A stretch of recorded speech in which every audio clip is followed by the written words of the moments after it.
जय श्री कृष्णा। राधे राधे। आज हम श्रीमद् भगवत गीता का चौथा अध्याय पढ़ेंगे, जिसका शीर्षक है कर्म ज्ञान संन्यास योग।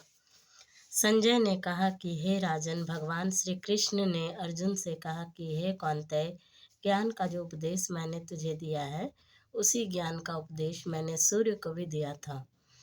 सूर्य ने यही अपने पुत्र मनु को दिया और मनु ने राजा इक्ष्वाकु को दिया। सुनकर अर्जुन ने पूछा कि हे केशव, आप मेरे सखा हैं, आपका जन्म भी इसी युग में हुआ है और मेरा जन्म भी इसी युग में हुआ है, लेकिन सूर्य तो पुरातन है, फिर आपने यह ज्ञान सूर्य को कैसे दिया? तब भगवान श्री कृष्ण ने कहा कि हे अर्जुन, हम दोनों के इससे पहले भी कई जन्म हो चुके हैं। मुझे इसका ज्ञान है, लेकिन तू अनभिज्ञ है। मैं समस्त प्राणियों का ईश्वर हूँ और जब जब धर्म की हानि और अधर्म की वृद्धि होती है, तब तब मैं साधु पुरुषों का उद्धार करने के लिए, पापियों का नाश करने के लिए तथा धर्म की स्थापना के लिए प्रत्येक युग में अवतरित होता हूँ। हे अर्जुन, जो प्राणी मेरे दिव्य जन्म और कर्म को जानते हैं, वही देह को त्याग कर मोक्ष प्राप्त करते हैं। हे अर्जुन, जो भक्त मेरा स्मरण करते हैं, मैं भी उनका स्मरण करता हूँ। जो प्राणी इस रहस्य को जानता है, वही मेरा सच्चा शरणागत है। मेरे भक्त मेरे साथ जिस प्रकार का व्यवहार करते हैं, उसी प्रकार का फल भी प्राप्त होता है। हे अर्जुन, देवताओं में आस्था रखने वाले प्राणी धन धान्य एवं पुत्र आदि की कामना करते हुए उनकी पूजा अर्चना एवं आराधना करते हैं। देवतागण इनकी इन अभिलाषाओं को पूरा भी करते हैं। इसलिए जो प्राणी मुझे तत्व से जानता है, वह भी कर्मों के बंधन में नहीं बंधता। अतः हे अर्जुन, अपने पूर्वजों का अनुसरण करते हुए तू भी कर्म कर। भगवान श्री कृष्ण के मुखारविंद से बार बार कर्म करने की बात सुनकर अर्जुन ने पूछा कि हे देवकी नंदन, आप बार बार मुझे कर्म करने के लिए प्रेरित कर रहे हैं, लेकिन कर्म क्या है, यह तो बतलाइए। इस पर भगवान श्री कृष्ण बोले कि हे अर्जुन, कर्म अकर्म और विकर्म क्या है, इनको तत्वतः अवश्य ही जानना चाहिए। ऐसे कर्म जो शास्त्रानुसार किए जाते हैं, वह नित्य कर्मादि कहलाते हैं।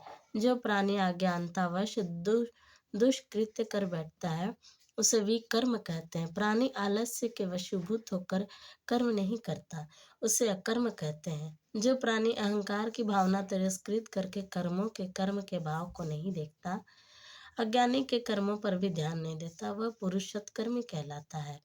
हे धनंजय, जो प्राणी मेरी महिमा जानने का अभिलाषी है और मेरे प्रति उसके मन में ज्ञान उपजा है, उस ज्ञान के द्वारा किसी प्रकार का कर्म नहीं उपजता है। ज्ञान की प्रचंड ज्वाला ने जिसके सब कर्मों को जला डाला है, ऐसा प्राणी विवेकी पंडित कहलाता है। हे अर्जुन, जिसने ज्ञान रूपी अमृत का पान कर लिया है, वह स्वतः ही तुम तृप्त हो जाएगा।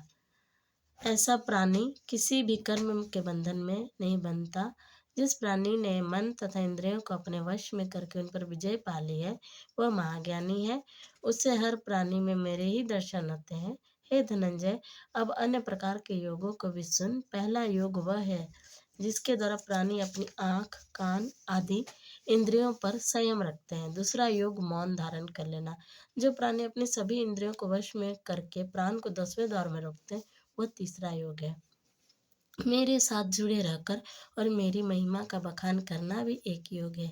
हे अर्जुन, श्रद्धावान प्राणी के द्वारा ज्ञान अज्ञानवश कोई पाप कृत्य होता है, तब भी उसका दोष उसे नहीं लगता।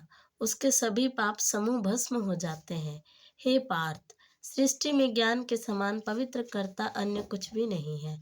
जिस प्राणी ने अपना सर्वस्व मुझे अर्पित कर दिया है और जिसके संयंत्र मिट गया, वह कर्म बंधन में नहीं पड़ता। अतः हे अर्जुन, तू भी सुबुद्धि रखते हुए अज्ञानतावश हृदय में उत्पन्न हुए संयंत्र को ज्ञान रूपी तलवार से काट डाल और युद्ध के लिए खड़ा हो जा। इस प्रकार चौथा अध्याय का महात्म्य समाप्त हुआ। जय श्री कृष्णा। राधे राधे।